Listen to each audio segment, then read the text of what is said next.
अस्सलाम वालेकुम दोस्तों बांग्लादेश के जो मौजूदा हालात हैं और जो कुछ हो चुका है पिछले कुछ दिनों में, इन सब का जिम्मेदार कौन है इन सब के पीछे? क्या ये कोई बांग्लादेश गवर्नमेंट के खिलाफ साजिश थी? शेख हसीना ने एक बयान में कहा था कि यूएसए ने इनको एक पेशकश की थी कि अगर आप अपना सेंट मार्टिन आइलैंड्स यूएसए को दे देती हैं आर्मी बेस बनाने के लिए, तो 2024 के इलेक्शन आपकी पार्टी ही जीतेगी। बिना किसी मेहनत के आपकी पार्टी अवामी लीग ही दोबारा बांग्लादेश में हुकूमत बनाएगी, ऐसा शेख हसीना ने कहा था। मेरे पास इस बात का कोई भी सबूत नहीं है कि यूएसए ने शेख हसीना को ऐसा कुछ कहा होगा, और ना ही मैं यूएसए को डिफाइन कर रहा हूं, लेकिन सबूत ना होने पर शेख हसीना की इस बात को मैं रद्द करता हूं। दोस्तों, इस टॉपिक पे मैं बिल्कुल बात नहीं करना चाहता था, लेकिन कल मैंने एक यूट्यूब पर वीडियो देखी इस टॉपिक पे, तो उसने इस टॉपिक को इतना तोड़ मरोड़ कर आवाम को पेश किया है कि इस टॉपिक को कुछ और ही रंग में डाल दिया। मैं अपने इस यूट्यूब पर भाई का नाम तो नहीं ले पाऊंगा, इनकी आइडेंटिटी को हाइड ही रखना चाहूँगा, लेकिन सुनिए ये भाई साहब कहते क्या हैं। आज से कुछ महीने पहले इंडिया में जो खालिस्तान इशू उठा था और बांग्लादेश में जो कुछ भी हो रहा है, मेरा मानना है कि ये दो अलग अलग इशू है। लेकिन ये भाई साहब क्या कहते हैं, चाहे ये दो अलग अलग कहानियाँ हैं, लेकिन इन दो अलग कहानियों का राइटर एक ही है। और तो और मेरे ये यूट्यूब पर भाई साहब ये भी कहते हैं कि इन कहानियों को लिखने वाली आईएसआई और यूनाइटेड स्टेट ऑफ अमेरिका है। इन दो अलग अलग कहानियों को जोड़कर मेरे भाई साहब ने एक नई ही कहानी बना दी। खैर दोस्तों, अपनी कहानी की शुरुआत करते हैं कि असल में हकीकत है क्या, क्यों बांग्लादेश के तमाम स्कूल और कॉलेजेस को शट डाउन कर दिया गया। बांग्लादेश की गवर्नमेंट ने मोबाइल सर्विस और इंटरनेट सर्विस को भी सस्पेंड कर दिया। शेख हसीना के इस एक बयान से स्टूडेंट प्रोटेस्ट पे निकल आए। ये पीसफुल प्रोटेस्ट बाद में दंगों में बदल गए। शेख हसीना के इस एक बयान से पूरे बांग्लादेश के हालात नासाज हो गए, यहाँ तक कि मिलिट्री कर्फ्यू भी लगा दिया गया। दोस्तों, इस बात को समझने के लिए हमें बांग्लादेश की हिस्ट्री में जाना पड़ेगा। ये बात तो सबको पता होगी कि बांग्लादेश पहले पाकिस्तान का हिस्सा हुआ करता था। सन 1967 में जनरल अयूब खान ने जब प्रेसिडेंट पोस्ट से इस्तीफा दिया, उसके बाद अगले प्रेसिडेंट बने जनरल याह्या खान।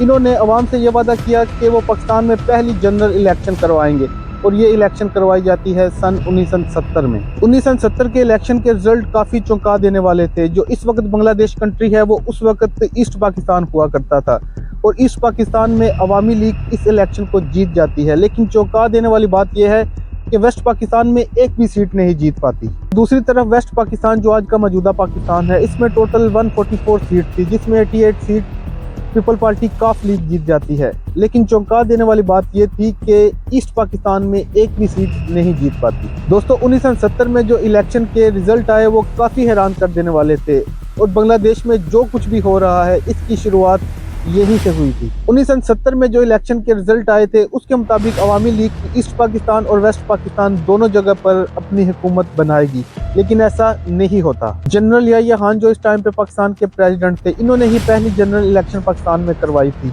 क्योंकि इलेक्शन के रिजल्ट इनकी मर्जी के मुताबिक नहीं आए थे, तो इन्होंने 1 मार्च 1971 में नेशनल असम्बली को कैंसिल कर दिया और इन इलेक्शन रिजल्ट को भी खारिज कर दिया। ये बात सुनकर ईस्ट पाकिस्तान की आवाम में गमो गुस्सा पाया जाता है, और वो सड़कों पे निकल आते हैं प्रोटेस्ट करने के लिए।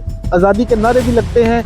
ईस्ट पाकिस्तान की आवाम का ये कहना था कि अगर आपको कोई इंटरेस्ट भी नहीं हमारे लीडर का इंतखाब करने में, तो निकलो बाहर यहाँ से, हमें आज़ादी दे दो। স্বাধীনতার সংগ্রাম, জয় বাংলা।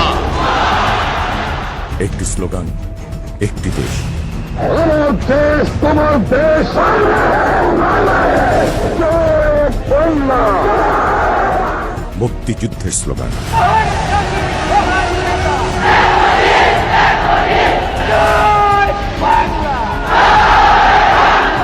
বিজয়ের স্লোগান, আমার সবাই বলে যাব জয় বাংলা, স্বাধীন বাংলা, বাঙালি আমার জাতি, বাংলা আমার ভাষা, বাংলার মাটি আমার ভাষা। আত্মার স্লোগান, অস্তিত্বের স্লোগান, জয় বাংলা। অনুভূতির নাম জয় বাংলা। যতদিন বাংলাদেশ থাকবে ততদিন বাঙালি হৃদয়ে থাকবে একটি স্লোগান, জয় বাংলা।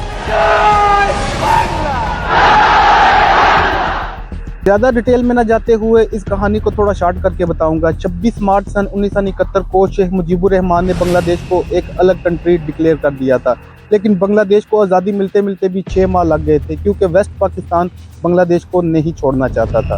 लेकिन इस वक्त जो भारत की प्राइम मिनिस्टर थी इंदिरा गांधी, इन्होंने बांग्लादेश की मदद की आज़ादी के लिए, और आज बांग्लादेश एक आज़ाद मुल्क है। आज़ादी की लड़ाई में जो फ्रीडम फाइटर बांग्लादेश की तरफ से लड़ रहे थे, बांग्लादेश आज़ाद होने के बाद सन 1972 में इनके मिनिस्ट्री ऑफ कैबिनेट सर्विसेज ने ये कहते हुए एक बिल पास किया कि जिन लोगों ने भी बांग्लादेश की आज़ादी के लिए अपनी लाइफ को रिस्क में डाला, उनके लिए 30% नौकरियां रिजर्व की जाए, सिर्फ उन लोगों के लिए जिन्होंने बांग्लादेश की आज़ादी में हिस्सा लिया। बाद में इस कोटा सिस्टम को सन 1997 में एक्सटेंड किया गया, ये कह करके फ्रीडम फाइटर के बच्चों को भी ये नौकरियां मिलनी चाहिए। और फिर सन 2010 में ये कहा गया कि फ्रीडम फाइटर के बच्चों को भी ये नौकरियां मिलनी चाहिए। सन 2010 तक इस 30% कोटा सिस्टम की परसेंटेज बढ़कर 56% तक जा पहुंची थी, यानी कि पूरे मुल्क में जितनी भी नौकरियां हैं वो 56% फ्रीडम फाइटर के बच्चों को ही दी जाएंगी, चाहे वो इस नौकरी के काबिल हैं या नहीं। कुछ भी हो जाए, ये नौकरी तो हम सिर्फ फ्रीडम फाइटर के बच्चों को ही देंगे।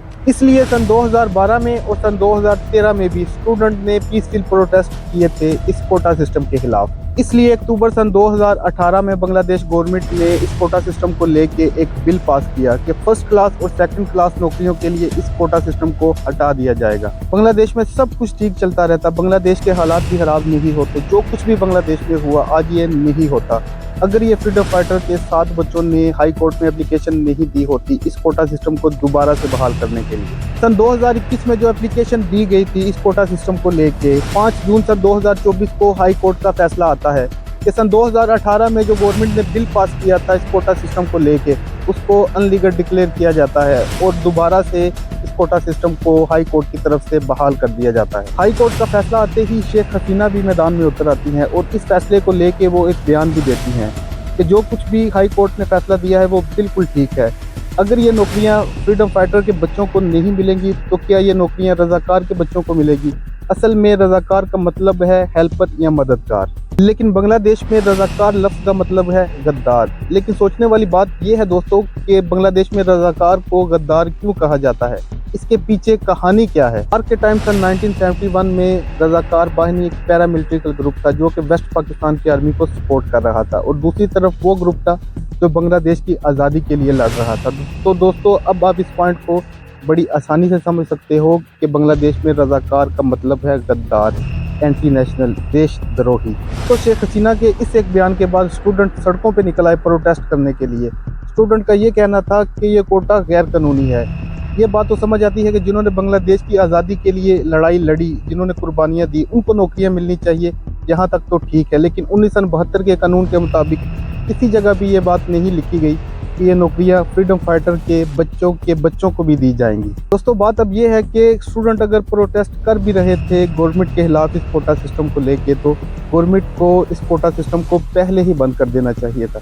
सन 2012 में और सन 2013 में जब ये मुद्दा उठा था उसी टाइम पे इस कोटा सिस्टम को बंद कर देना चाहिए था, लेकिन गवर्नमेंट ने इन प्रोटेस्टर को गद्दार कहना शुरू कर दिया। তুমি কে আমি কে রাজাকার রাজাকার, তোমার বাবা আমার বাবা রাজাকার রাজাকার।